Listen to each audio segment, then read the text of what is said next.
Hi guys, welcome back to Mom Can You Not, and we're on episode 15. Yeah, episode 15. Woo! This I thought we weren't gonna be what's it called? I thought we weren't gonna be consistent, but we came back with Asha. Can you imagine? Because right now it took us 10 years to do those first 10 episodes. Yeah. Now we're just like banging them out. Another one. Thank you. Another one. Yeah. Another one. Have you got any public service announcements this week, Mom? This week, apart from just saying thank you guys, tenda, you know, the sub count is going up, and you know, I see our faces in some of you's stories, WhatsApp statuses. Yeah. You know, you keep on, comment section. I can see in the comment section you're actually, engaging, and the views are fantastic. So thank you so very much. And for all our Patreon subscribers, Patreon, right? Yes. Subscribers, I am very much grateful. Like I said last week, there are definitely going to be episodes that we'll put there on Patreon for our Patreon subscribers, for them to get to know us a little bit better, but apart from that, I just have to say thank you so much. And you see my outfit today, guys. I'm dressed like a Tswana princess. It's giving Botswana. My designer here handmade me this dress. It's like a maxi dress to the floor. It was supposed to be a skirt, but then, it was too long in it. So then Mum decided to remix and do a dress. So if she didn't tell you, today's my dairy as well, Scanner. Oh, I did my dairy. And you know where my dairy passion started? It was when I was a very, very young girl. I started crocheting when I was 10. Since then I've been to South Africa. Our mothers have got a lot of stories to tell us. Pane madhoiri end of South Africa, ndakaenda ku South Africa kanenkafuwa ndisina any madhoiri. But these women were going like every month nemabhegi akazara madhoiri, and I was one of the people vakaruka madhoiri iwayo. And I'm grateful for the women in my community who taught me, because different women taught me different things. And there was this particular woman, shout out to her. Now, I don't want to name people because some of their children are still very much alive. But she taught me a lot about, knit stitches, reading patterns and stuff like that. So there was always, that's the beauty about the ghetto community. People were very giving and not gatekeeping. And, then I sort of like became part of this Madoiri union. I didn't sign up for it, but because I was doing it, I now saw the Madoiri politics. There were some people you never crocheted for because there are some people who were very generous. There was this woman I crocheted for years and years and years. She'd make sure that she brings me the deodorant I wanted. If I wanted shoes, she would even bring a catalog as well and say to you, what do you want to pick from the catalog? You can pick 2 things. Being a teenager, things like trainers, earrings, stuff like that. And then she would say, for this, you have to crochet that. And I used to do that a lot. And I remember there was this one, right? So this woman I was telling you about, the one who taught me about the knit stitches. Apparently, she was raised by a grandma who was deaf. Oh. So this is how she used to speak, right? She would be like, she would start very low and then she would go high. So she'd come to my mom to complain because there was this particular woman where if, like, say you'd crochet a big bed cover, she'd bring you something like a tin of coffee. Or something like that. Like, how can you tell me that my bed cover equals a tin of coffee? Exactly. So there was a bit of exploitation with this woman, and people, because the thing is, because she used to go from area to area, right?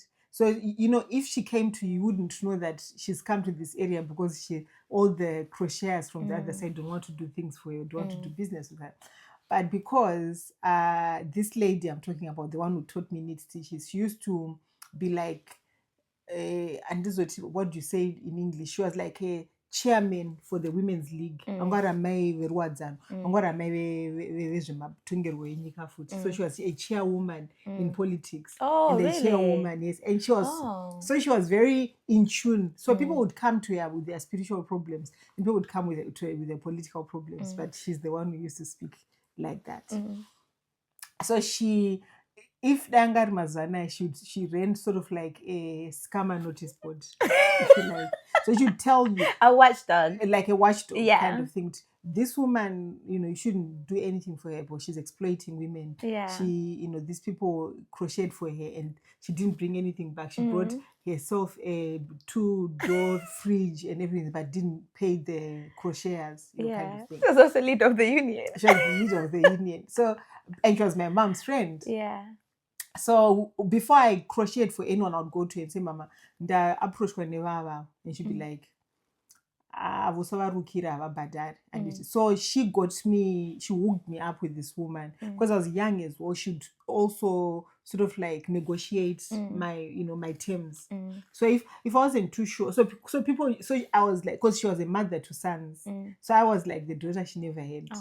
So she'd be like, so who are you going to do things for now? And I was like, I'm going to do them for, say, Mai Peter. She'd be like, Mai Peter is alright, she's fair like that, but what did you want from her? And I'd be like, well, I just wanted trainers for Christmas and the Walkman. There was a time when I wanted a Walkman. She was like, okay, so we'll go tomorrow and we'll discuss with her, because I don't want to ask for too much. So my Peter, also knowing that this is the woman who's coming to negotiate with me, I think I got a very raw deal for that, guys, because she asked for, like, we used to do this rana nima seat covers.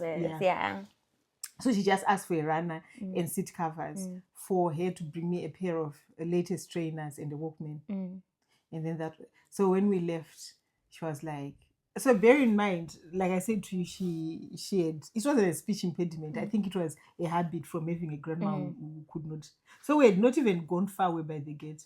She goes, Urukona tomboshinti Mai Peter. Urukona Mai Peter.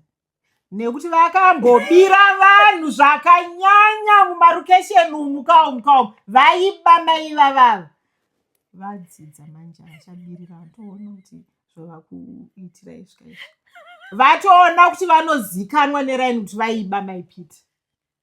So we just like, why are you shouting? And she used to shout at the at the most, the parts that were incriminating. So the parts that should be very low are the parts that don't matter.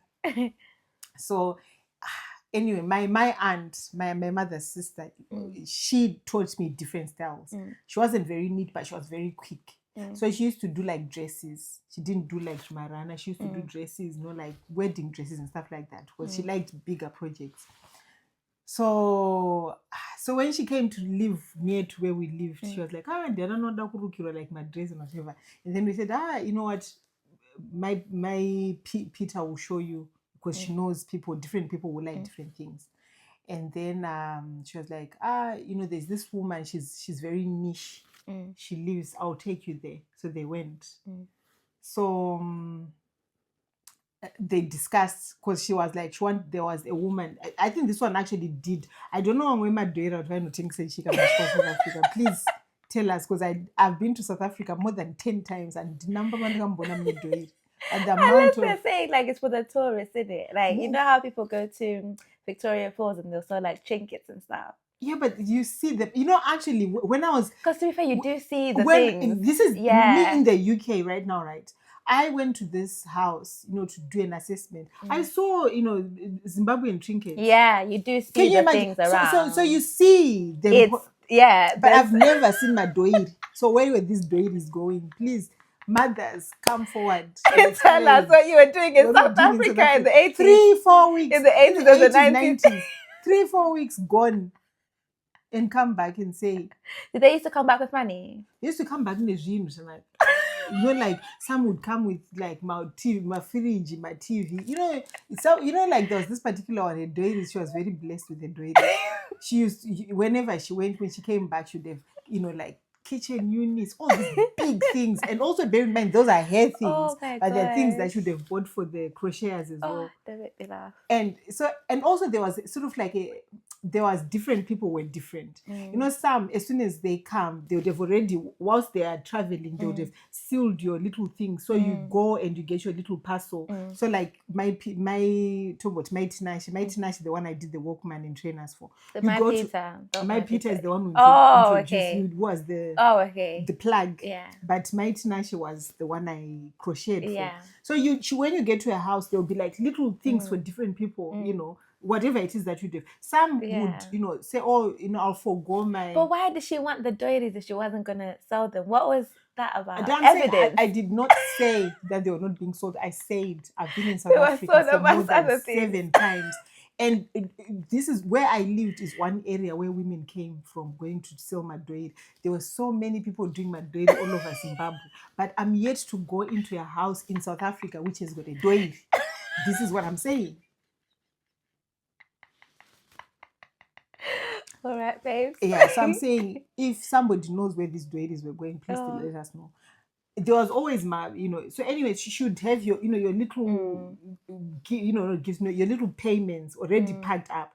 So, and it was sort of like, because you're living in the ghetto, you'd say, oh, I'm sort of so then it should send the kids to say, oh, come and collect your stuff on the day she arrived. No 2 days, no nothing, and you go and you care. So I'd been waiting for my, I had friends, like Vanga, would put music for me on tapes. Aww. Top 20. Yeah, so you just make sure that with how it used to work, right? So top 20 was you'd listen to the track and make sure that when the DJ is about to come, you pause, because you'll be recording as the charts are being so you needed somebody who had a very good ear creative to be creative. So all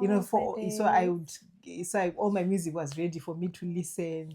Batteries were a big problem. So you know what my brother used to do. Wait, hold on, Mom. Before we move now, I just want to say, right, you know how we've got our crochet brand, our plans in the future, because Mom is the sole atelier, she's the one that does all the crochets, but our plan is in the future is to have like an operation to be like Mai Nyaradzo. Yeah, to have an operation in Zim, and she wants to train like ladies in Zim, like how she was taught, to also be able to do, crochet and have like an ethical supply chain.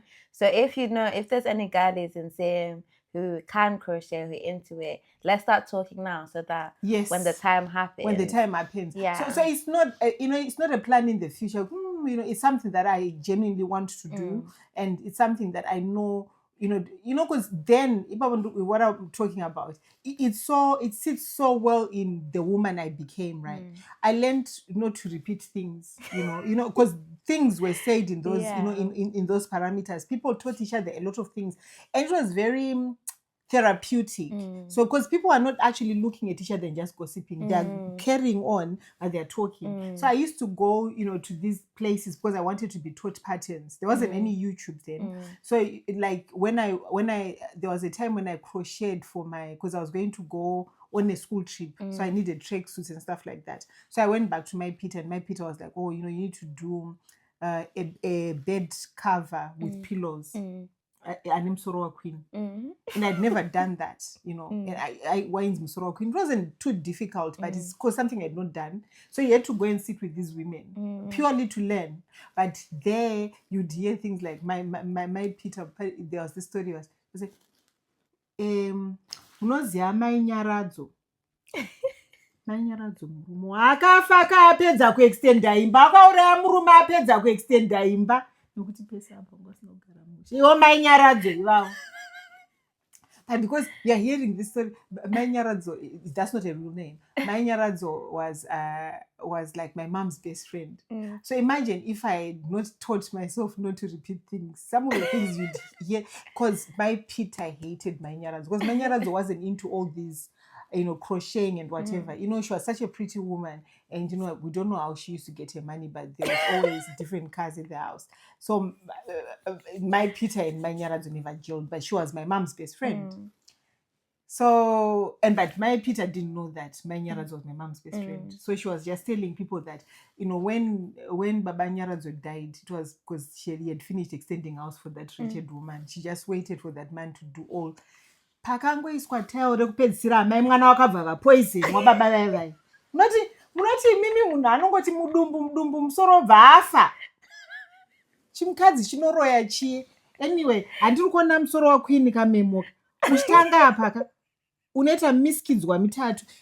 Zvenyu musoro werudzi waiwoyoyo nyika yakazara mapirisi, kana anga ari malaria vakadi kuvatingira manororo. Saka woita miskidzwa mitatu wochena akapa kapa. Kana wakusvika kuona unoisa zvitatu ukuku. Zvenyu mai John, indakazvitaura ndikati nekuti imi munotaura imi kuti pamba makanika here mukadzi uyu kuti kuseni pauya Benz, masikati pauya Suzuki, manheru aisuzu. Kune imwe inonzi Sirikidha yanga iripo futi neziwepresida.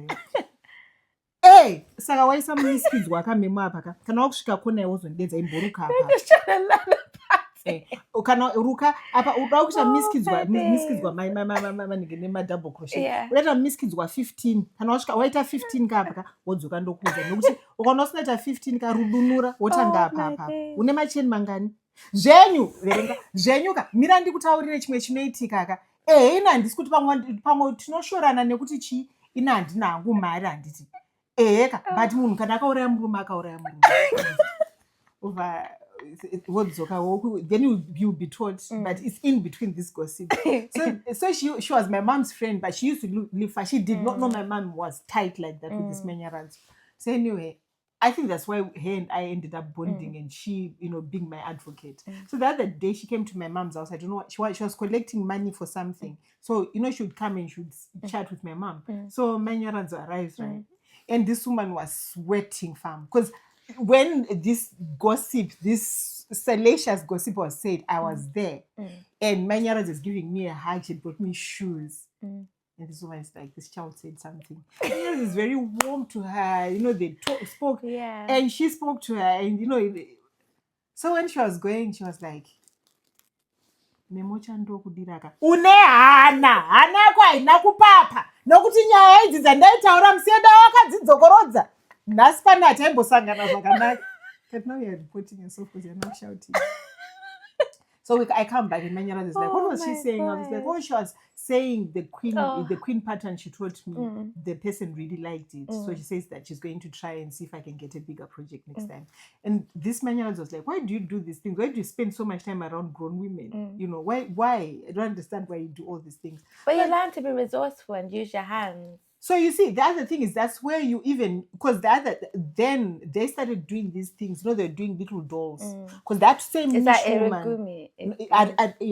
Amirigumi, I can never say it. So those dolls were really selling again. This same woman with the niche things started making.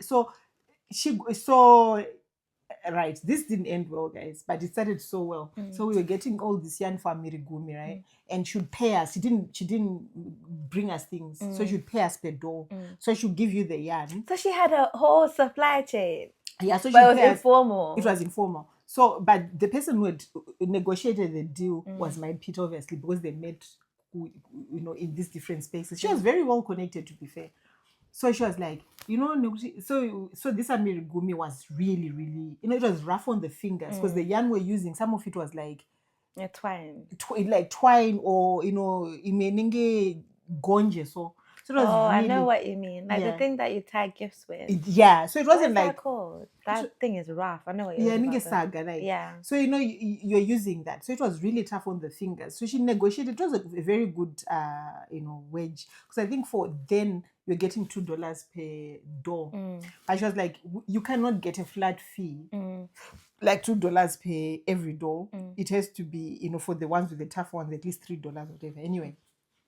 She negotiated the prices and then she chose her friends, right? So I was one of the people who was chosen there because obviously she realized that I'm calm. I'm not in opposition. So she called me. I was there. So there was 5 of us doing these Amirigumis, and the staffing should bring the staffing for the dolls and whatever. So the quicker you were, the better it was. So now I then told Mai Peter, and I was like, I don't want my mom to know that I'm paid in cash. Please don't tell her, because I need this money for uniforms. Because you know what my mom used to do? My mom would, because I was very popular at school, right? And I was very brilliant. So when we changed uniforms, right, my mom would wait for the grade 7s. This was like I was in grade 3, and there was this tall girl called Venenzia. Venenzia, God bless you. She, because she was a big girl, she used to sweat. So her armpits were very thin, right? The armpit fabric, because I think she used to wash so that the uniform doesn't stain. Yeah. So when they sold this uniform, my mom didn't even check if the armpits were safe or whatever. So you're starting the term with a uniform that is like a maxi dress with holes in his arms, because she bought it from this grade 7 people. And he just goes to school looking so strange, and when we went to, like things like that. So that was my mom's thing. She'd never buy a new uniform. She'd wait for people who were way taller than you, way bigger than you to, and buy the uniform off them because they're going to high school. They don't need the uniform. Yeah. So I said, please don't. And she was like, Nyaradzo wakandichengetera dziya. It's nothing. So anyway, so I get paid my money. So I was getting good money. I was getting like $10 per week. She's asking, so when you do these you do those dolls that you do, how much are you being paid? I said, oh no, she likes us to do like 50 dolls, and then she's going to bring me uniform. She's going to bring me uniform. She's like, how would you get uniform from South Africa? It's not the same as here. I said, well, I don't know. She said she'll do something, or she'll take me to NB. So anyway, so that's the story I told my mom. I was like, I have to do 50 dolls, and then I'm going to be paid then. But I was being paid per doll, right? But you told the lady to keep it to herself. No, I did not tell the lady. Oh. Right? I told, because I didn't even speak to that. I didn't even know what the lady. Okay. Sometimes when you're. You spoke to also, what, I'm a Mai young. Peter? I was a young girl. Bear in mind, I'm now part of these five Amirugumi people, and I'm only like 12, 13. You don't have the courage to go and speak to adults, but I knew that Mai Peter can trust me because my trust had been tested on this gossip she had been saying, and it didn't go anywhere. So it was our own secret, right? So now I don't know where my mom had this business that this woman was paying by the doll. So she thought my daughter surely could never lie to me. So this woman is exploiting my daughter. So she goes to this woman farm. Oh God. And then she says, you know that my daughter is young, and you're making her do this crochet and you're not paying her. And this woman was like, I don't owe anyone anything. I've paid to the last penny. And it would have sounded like you went to your mom bitching like, oh, this woman's not paying me. Oh, yeah. My days. Anyway, the thing is, my mom didn't do any investigations. She went with whatever she was told. So anyway, this woman tells her that she comes home, she punches me, bruv. I was beaten also. There's never. And the thing was, she was hitting my fingers that do the crocheting. Oh. And I got a fade. Yeah. For this business of not coming with the money back home. And she wouldn't even let me explain the situation. I was just like, I'm a kid. But obviously, because I think my cousin knew Mai Peter, and my cousin must have told them, because my cousin came to see me a day after the fade, and I was like this swollen because my mom was pushing my fingers to the back and using gorgeous wooden spoons, metal spoons on my fingers. And then, so when my cousin came to play the following day, she saw me all swelled up, and I think she went and told the mom. The mom subsequently told Mai Peter. So Mai Peter comes to my house, obviously, to see my mom. And she goes, oh, I haven't seen Memo at our little tiny club, She's got some pending orders that she hasn't done. I was like, oh, I don't want her to do any crocheting anymore. I want her to focus on the books. Oh, it's such a shame because, she was, blossoming very well. And it was a little enough for her because, the last Amirigumi she earned quite a bit, but I'm the one who's got the money. So my mom was like, oh, didn't I marry? And she was like, yeah, because obviously, how was she going to be paid? She's a kid. So I was, collecting the money on her back. Oh, I did not so Jacob and I was going kana muchida anoita se anouya zvake anouya next time. So zvikanzi where is she anyway tiverengerana nemari yachona zvikanzi apoenda pane kwandamutuma because obviously my mom didn't want this woman to see my fingers looking like sausages. Anyway, so she left. So as she was leaving, imagining seeing we're beating is normal. She didn't even want her to know how bad your beats were. Yeah. So I waved at her and I showed her my fingers, and I think she was so heartbroken. And she felt some level of responsibility in the whole saga. So anyway, she goes home. Then she comes back again the following day and she was like, oh, we've got this thing, because remember she was a member of this political party. It was like, oh, we're coming close to the August holidays and we have the agricultural show. So we've gotten a little funding for, crafters to do a little stall. And I was thinking probably Memo could do something there. And if she wins, she could win a good price and it would be nice for everyone. So my mom was like, oh yeah, so she can come. But I'll tell her when she comes back to come and see you. Mm. So again, I was absent. So this woman leaves, and my mom says, "Wear those, woolen gloves." It's like in the middle of summer. Woolen. My groceries, I don't know, Mai Peter. There's something she wants to talk to you about. So I go there, and if the first thing she did was like, I told him when she sees my fingers, she's like, "Oh no, I don't think they're broken. It's just like, you're swollen, but they're not broken because fingers are very easy to break." No, wood, everybody's a surgeon, everybody has got a degree. So she did an x-ray from just looking at my fingers, and she was like, "I know you'll be fine." She gave me this ointment, and she was like, "You know what, I'm not going to give your mom the money I have. I'm going to go with you to buy, as I had promised, I'm going to take you to buy your uniform, your full, you used to call it complete uniform. By that we meant from head to toe you had the uniform. She says, you've got enough to do that for yourself, and maybe to buy something for your brother as well." Anyway, so I went back home. My mom was like, "Did she talk about the money from the amigurumi?" And I was like, "Oh yeah, she did mention that the money was being put aside at the uniform company. So she doesn't have it, but by the time we open, I'll leave a uniform." And also because of how influential Mai Peter was, my mom didn't crochet. She didn't want the smoke. So she didn't want the smoke. She didn't say anything. So the day came, I went and I chose my uniform. And, like every other mom, I think my mom was glad that she didn't have to worry about uniforms for that term. And she liked to also tell a friend. She's like, "Oh, for the uniforms this term, I don't have to worry. Pan a complete uniform." No, she was telling people that she bought me a complete uniform. Telling all her friends that I'm sorted for my uniform. I'm a complete uniform. And that was my first time to ever wear a pair of taffies that were mine. Because some of the shoes I wore from people who used to walk like this. Wearing your own shoes that actually, were your own shoes made a lot of sense, right? And it was lovely of that. And then with regards to the little thing that I'd done for the show, I did this brown doll that was wearing like a whole trailer of, a train. Yeah. A train. Yeah. So it was like a wedding gown and I think I themed it my wedding or something, I don't know. And I think this competition was rigged because I saw a few other. It's ZANU, isn't it? I was gonna say so. It's ZANU. Yeah, but I think ZANU is the only party that's ever won Zimbabwe. Yeah, no, because then it gets more interesting. So anyway, because I think she just wanted me to win. This woman always was in my corner, so I won my $60. I walked away with my $60, and I was so pleased.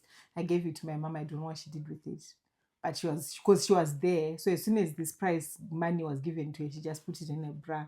And we never spoke about this money ever again. Because asking a Zimbabwean mother money would be like, so you think what you're eating just fell? It's manna from heaven. You're eating meat every day with rice and chicken, and where do you think that money is coming from? So you just wouldn't ask. Anyway, yeah, that was crochet for me. So crocheting and crafting holds a very deep part in my soul. And I think it's something that I would actually want to have a community, like you're saying earlier on, a community, sort of like a sanctuary space where we talk, but we craft as well. And we get to know each other a bit better, because I think if I didn't have these women in my life, they were my protectors, they were my teachers as well. And I learned so much about men are trash, because they were men are trash gang. But after that, you'd see them rushing to go and cook for their husbands, But they had an understanding. There was a lot of wisdom amongst them. And it was a community.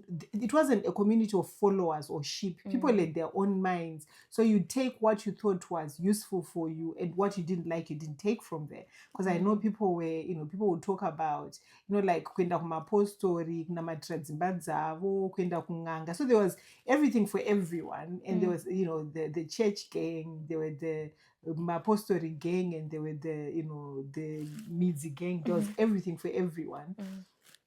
And there were people used to support each other. Because I remember Mai Peter used to call side chicks weekend specials.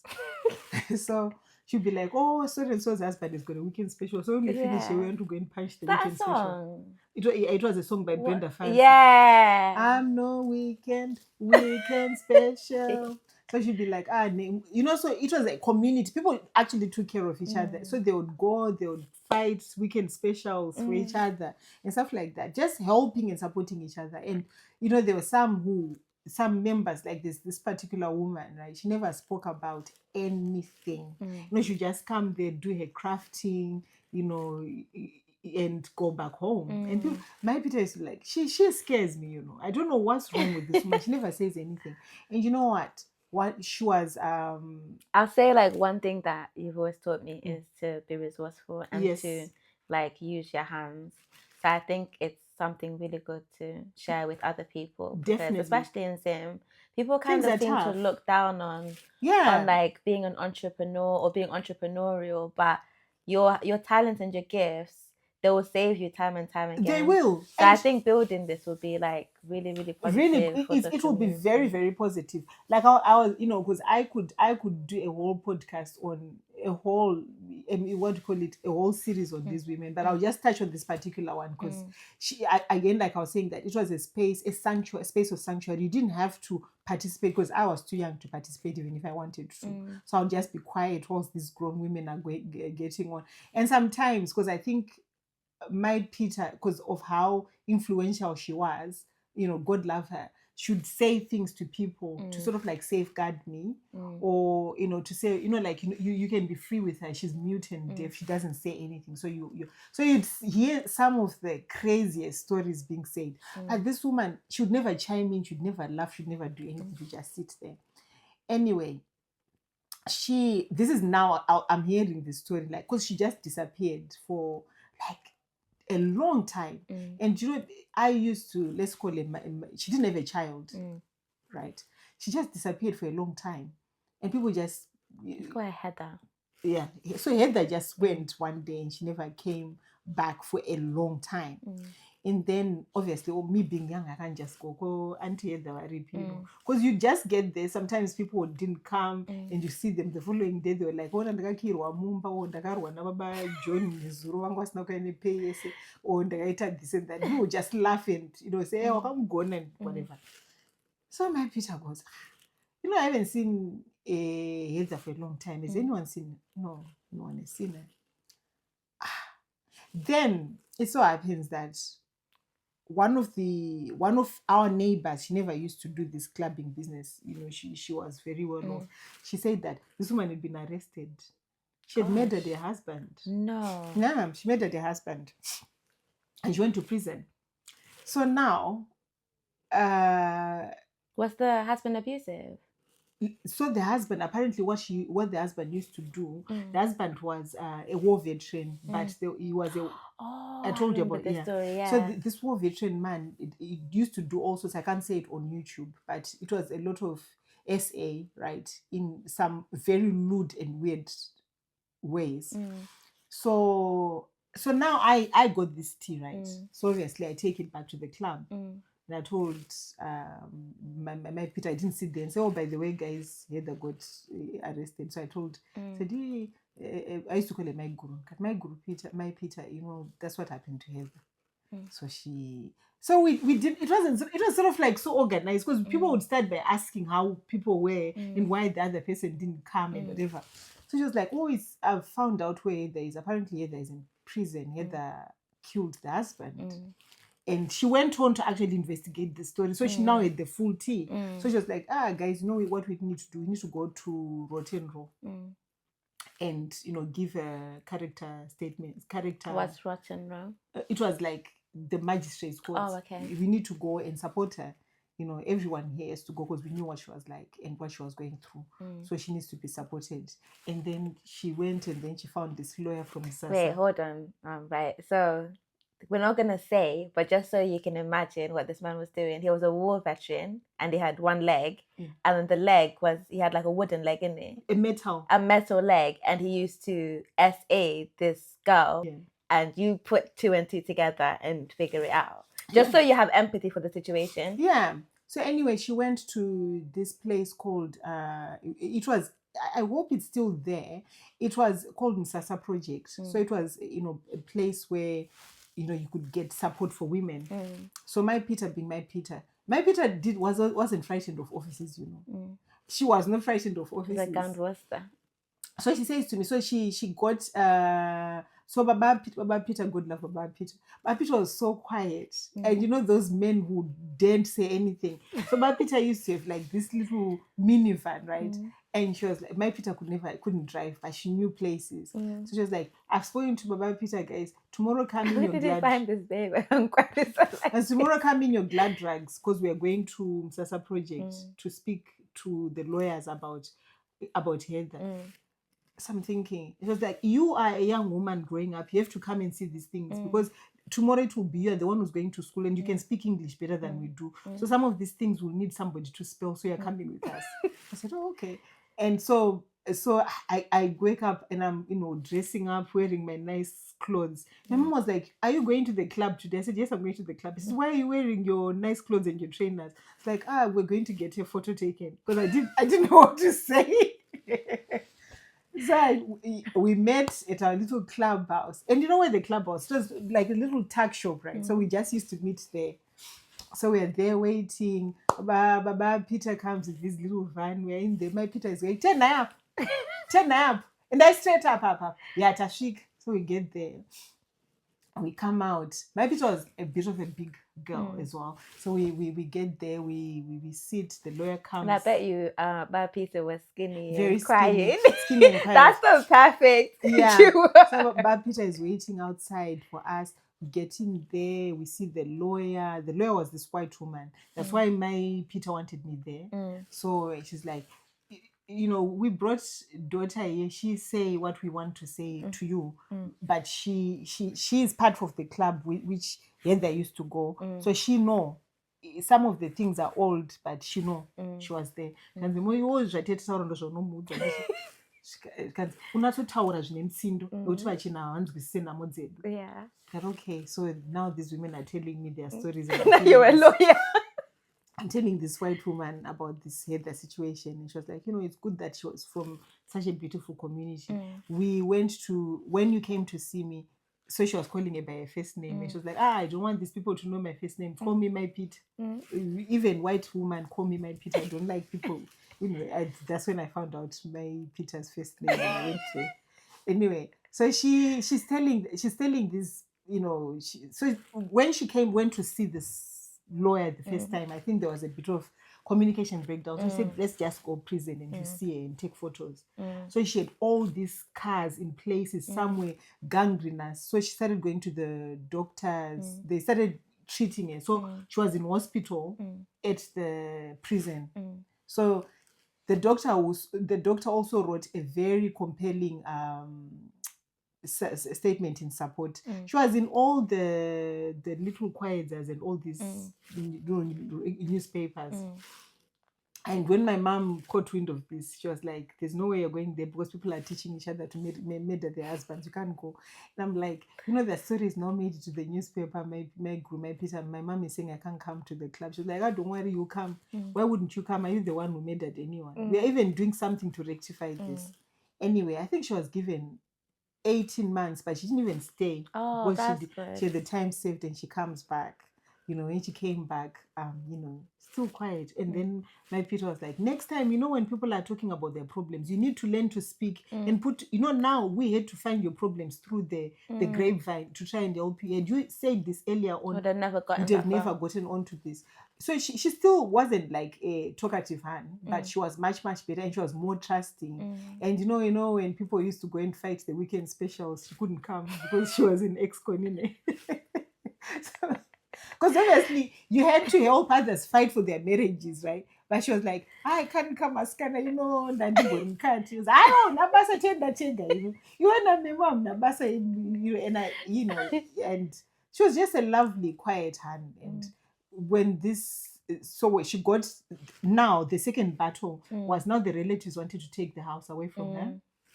So that's when now Mai Peter went and got the ZANU Women's League. So they were marching around the house saying, get her so much.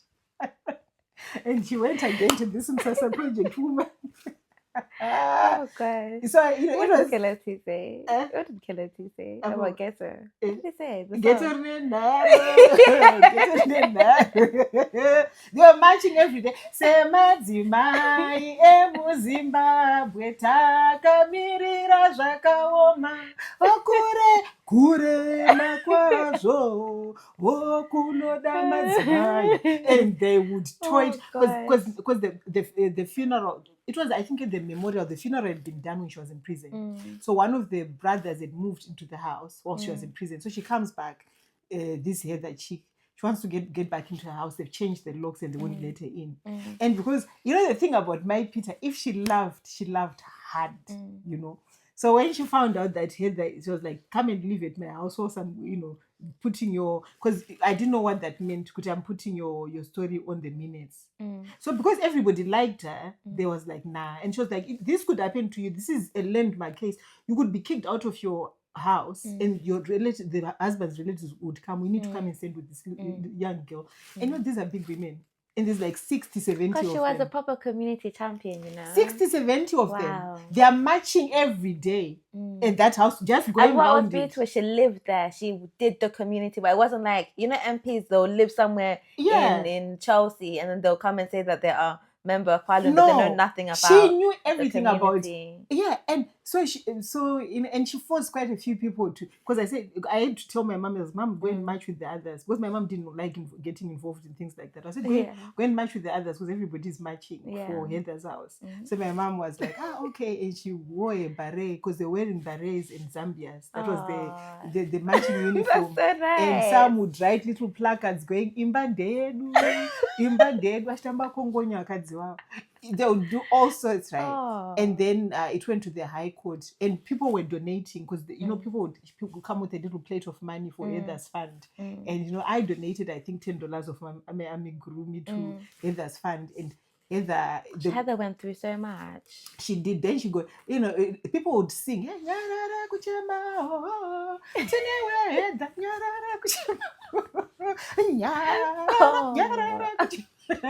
they were with her. They went. It became a court case, right? Because you know, it became one of the landmark cases was hers. It was a test case where how women could be protected, you know, inheritance, because it was happening all the time. And nobody never got where it went, thanks to Mai Peter. You know, it got where it went, right? So she's doing all this. We went to I remember the High Court day. I didn't go to all these things. I was just hearing feedback from my mom, because my mom became very well invested in this case. And now she's invested. So she was like, I'm going to go to High Court. High Court. So he was the neighbor, you know, the posh neighbor. She even joined in. She went to, everybody went to the High Court, and then they got a property back. So they marched with her, carrying her, you know, because, you know, and she went and they unlocked, they didn't unlock the door. My Peter went with a little axe and, you know, bashed the door in, and people were singing. She gets in, the door is changed, because Baba Peter, I think, was a carpenter. Or the brother was a carpenter, and the door was replaced the following day. But it was just, we got it in a Chisimba kind of. So, and also because she was doing all this, quite a few women joined the party, as you know, for ZANU, because they saw the work. Saw the work. That's so beautiful. Anyway, now coming back, remember I said put a pin on Mai Nyaradzo. Yeah. So Mai Nyaradzo starts dating this man, and this man was a chairman of the opposition. It was called ZUM, right? Zimbabwe Unity Movement. It had been started by this guy called Ed Katekere. Right? So now they are in a fully fledged relationship. And she's now, you know... Is she the babe who the different cards would come? Yes. Oh, okay. Now, because the husband had died, and she was being accused by Mai Peter that she killed her husband when the husband finished extending the house. So this woman now is is now with the vice chairman of ZUM. Right? Bear in mind, she's always been my Heather's op. She did not like this woman. So, you know, because during term time, I didn't go as much to my club, because it was school, and they never wanted me there around school, because they knew I was good as well. And I used to take number one all the time. So they were like, we don't want you here during term time. You have to concentrate with your books. So I would go maybe like, say if they are 3 weeks before the term is over, then I would go and, you know, they would let me, because they were very protective of me as well, because they were like, you're our future. anyway, I'm here. So this story had been brewing and I wasn't there. And she is a fuming. At this point now, I think she'd done an intel. She now knows that Mai Nyaradzo is with a member of Zoom. She doesn't like that. And this Mai Nyaradzo was also now, like, what do you call it when you are looking for votes? She was campaigning. Oh, she was campaigning for their husband and getting people. So I think she had like 20 defectors who had already started, So she's looking at, and she was like, is your mom still, a fully paid member of ZANU? I said, I don't know. Because a best friend is now with the opposition, isn't she? Like, oh, is she? She was like, come on, Memo, I said, no, I don't, honestly. And I didn't. It was true. And my mom, one thing about my mom, she never, played with politics like that. It wasn't her thing. My mom, anything community cohesion, anything to do with anything, she was non-partisan. She'd just stay in her house. I said, honestly, and I was like, my girl, I'll tell you if I knew anything. And honestly, I would have told her. Because also I would have wanted my family to be spared all this. She's like, when you go home, tell your mom to stay away from your friends' shenanigans. They can be friends, but not to go kumsangano and things like that, because it won't be a very good thing for her. Yeah. So I said, oh, okay. So I told mom, because it was a message from her to me. It says, I said, mom, Auntie Mai Nyaradzo akuita Zoom. And please, Zoom. My mom was like, I don't do those things. You know me, I don't. I've got cadres because Mai Peter said, I'm paid up. So anyway, and my mom was worried that if Mai Peter starts thinking this with the influence she has. So the following day says, go quickly and show her my card. And say I'm not doing any of that. So anyway, I went and I was like, Meg, I spoke to mom yesterday. She said she doesn't do this Zoom business. So and I was like, this is her card. She's well paid. Mom, she was like, good, because she's, I don't want your mom. I like your mom, very fond of your mom, because I'm fond of you too. I don't want her to be caught in any of this nonsense. Anyway, so obviously we knew that everyone within this little club, at this point I think we're now 10.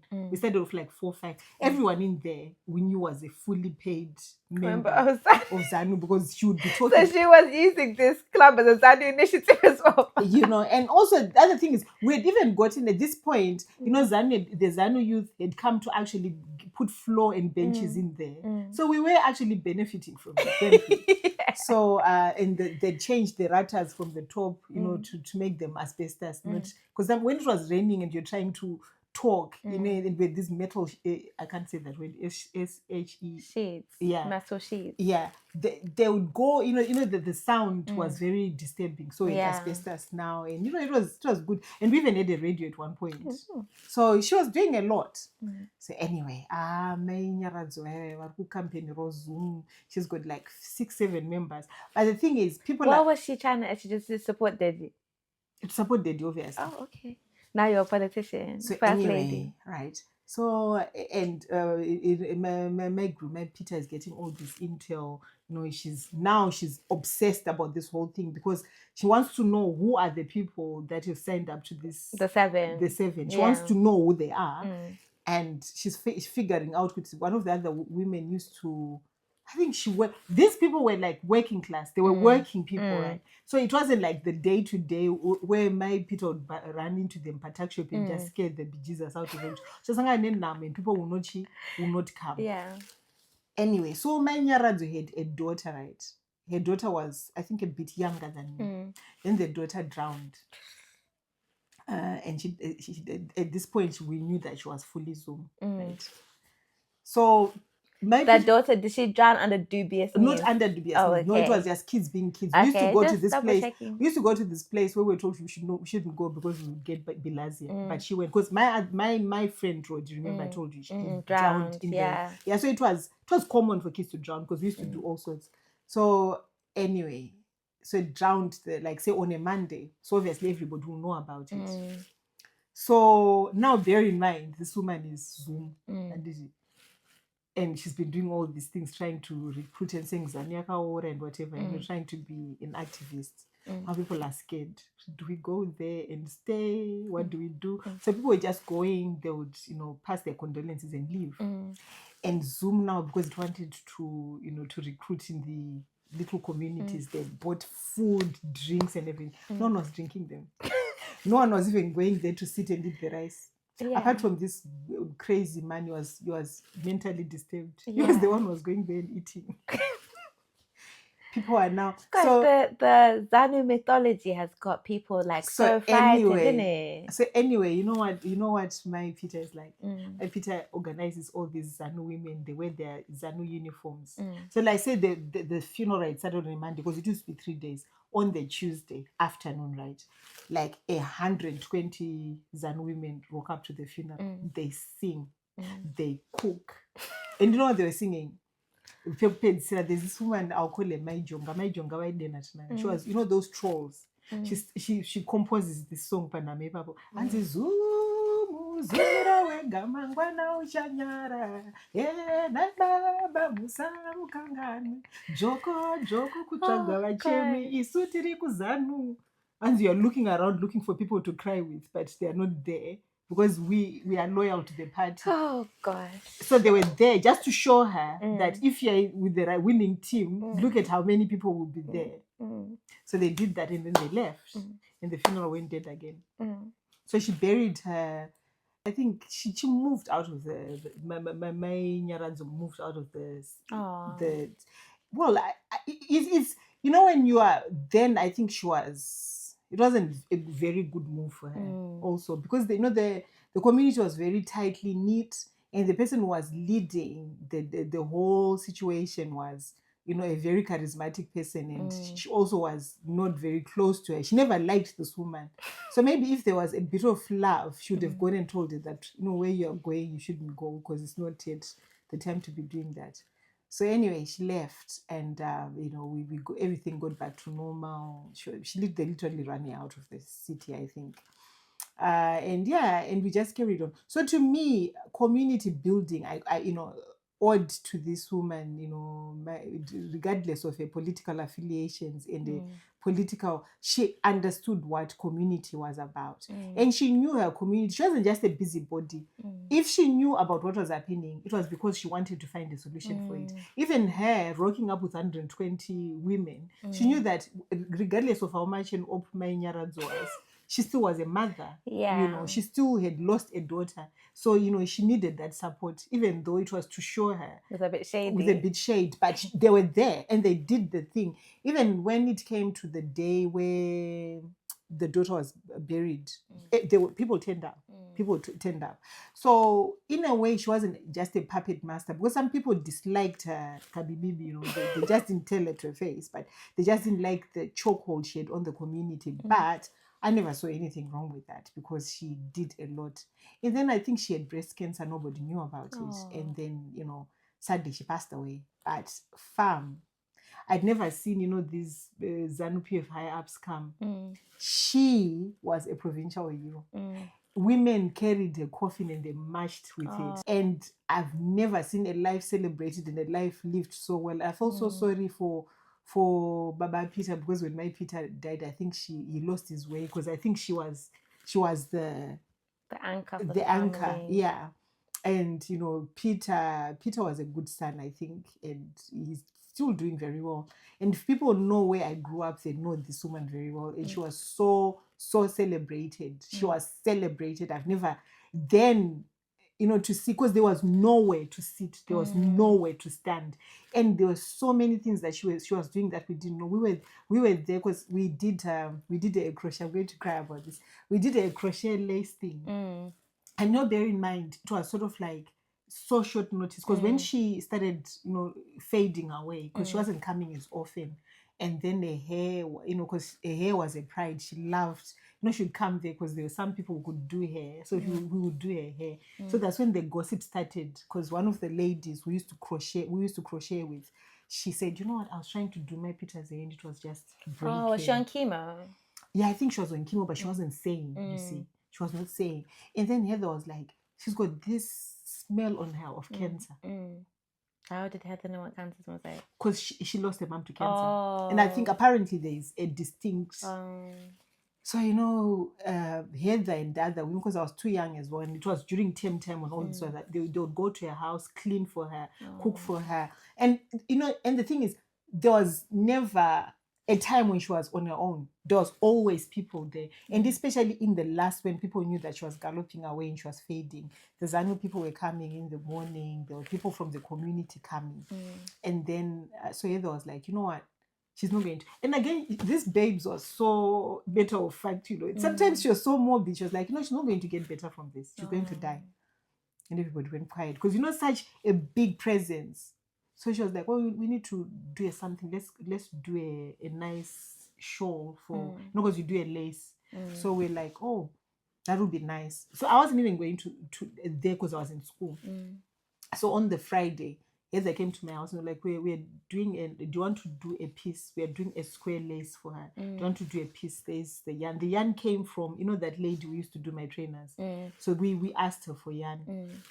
And so there were so many communities she touched, because I think the Madoiri women came, the ZANU people came, asked people from the community. It was so, I didn't go because we were not allowed to go when you're kids. And, you know, things were just never the same. We did try to continue with our little crochet community, but the thing was, people were now starting to run down because there was no one protecting, you know, the integrity of the crocheters, because she just was like that, you know. But looking back, I think she was given the send-off she deserves, and we don't have that many community champions, because I think people are now too individualistic. Yeah. And you know, the thing was, no one saw the malice in what she was doing. Nobody. She did have haters, quite a few, but there were not many.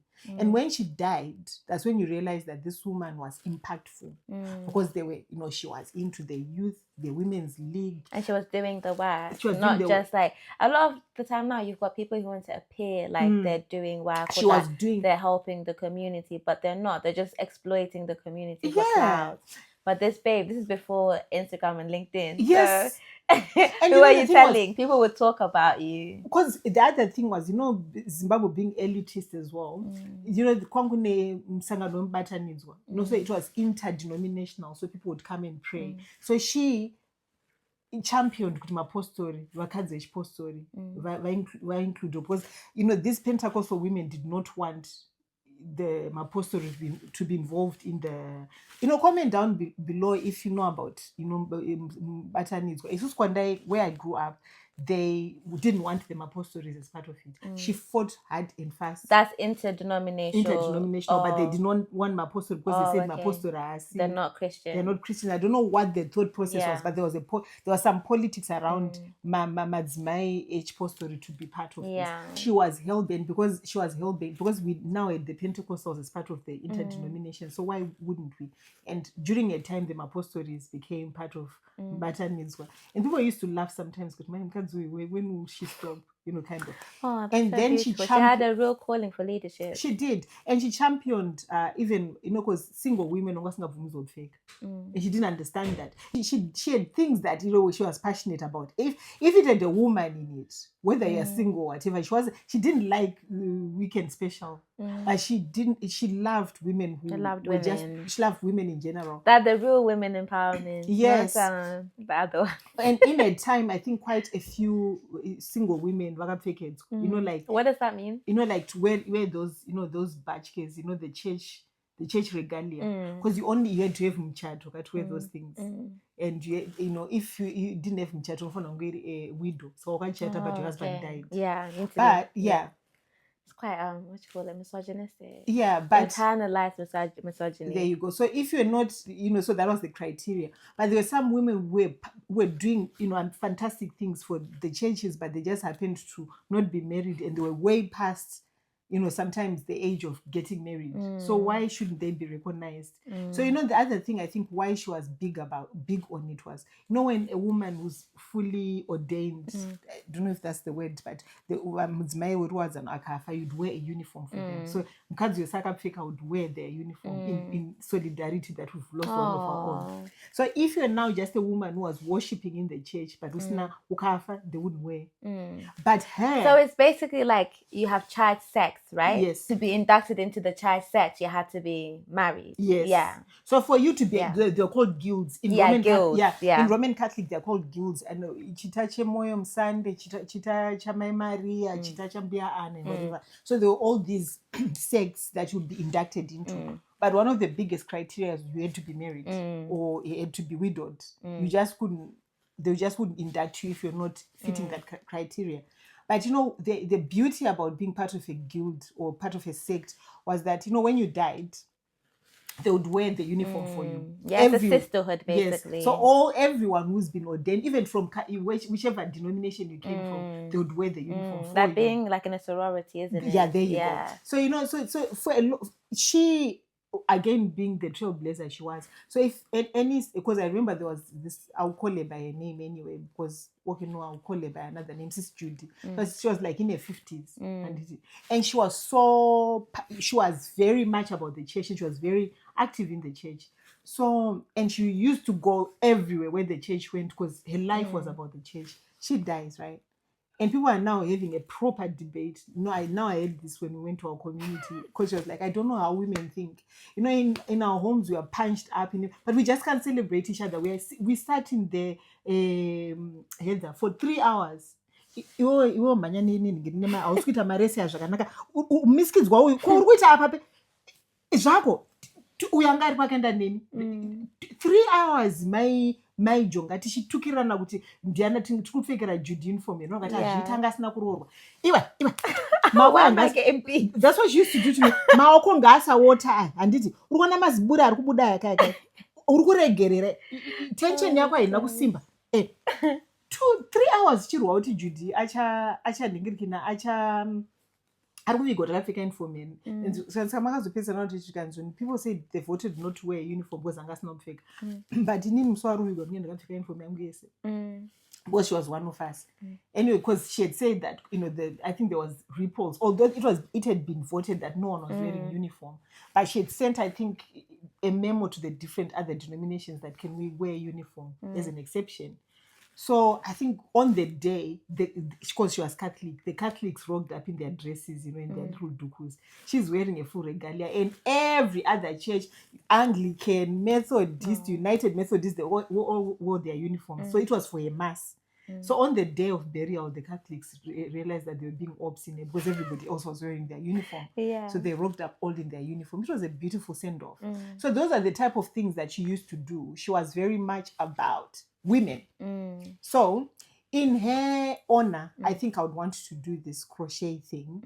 Mine is going to be slightly different because I don't think I want to get on the politics of things or the church politics, because all but these the values. But the values that she taught me, that, you know, as women, we are very resourceful. As women, we are very powerful. As women, we've got a voice. It's just that sometimes we are too divided for the voice to be loud enough.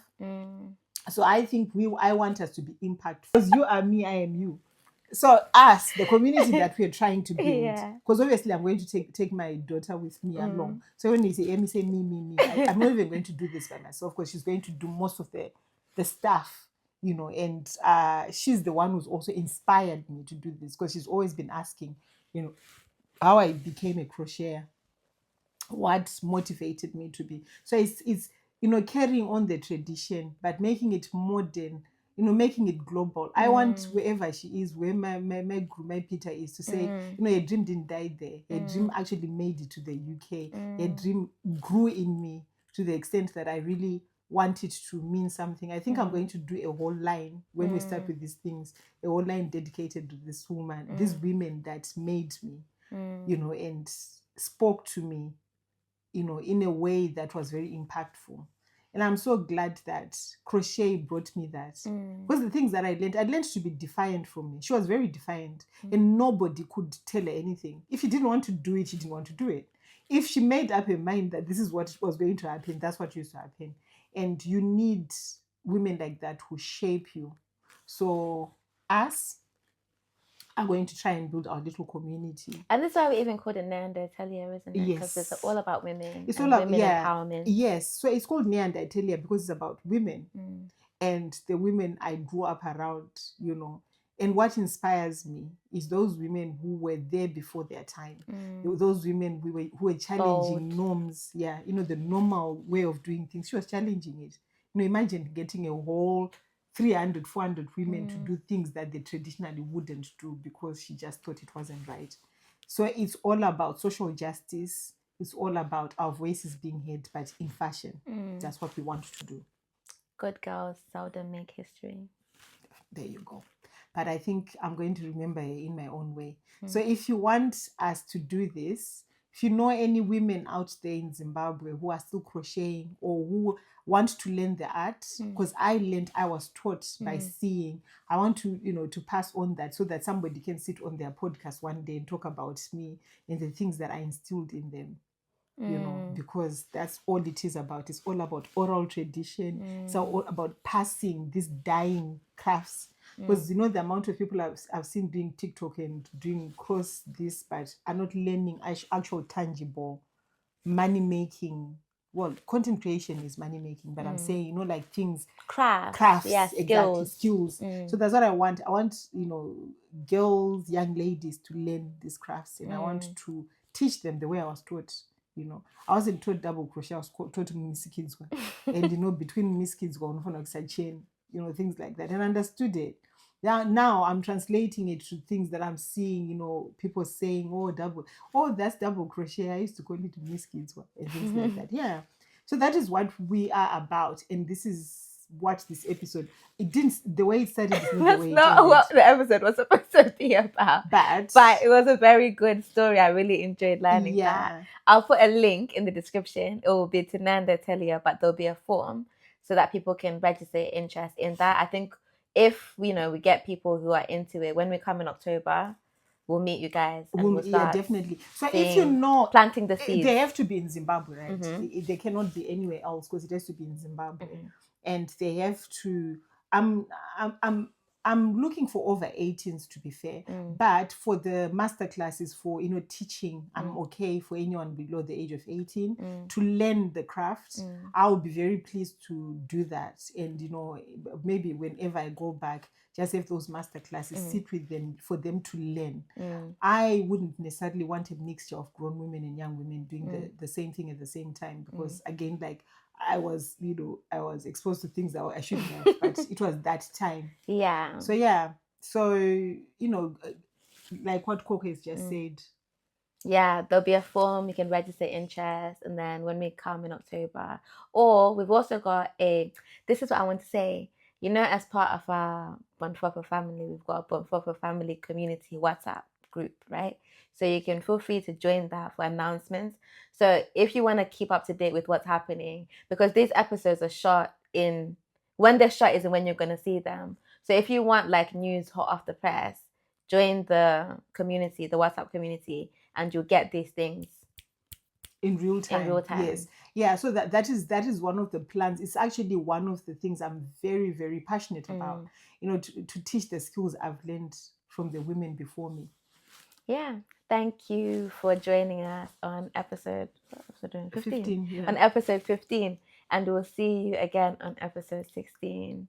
Don't forget to comment, like, and subscribe. And to share with your mama, your cousin, and your ops as well. Yes. Sorry, I've just forgotten on this particular episode. Also, if you have if you've got yarn, spare yarn, because some people start this project and they think they don't want to do anything with them.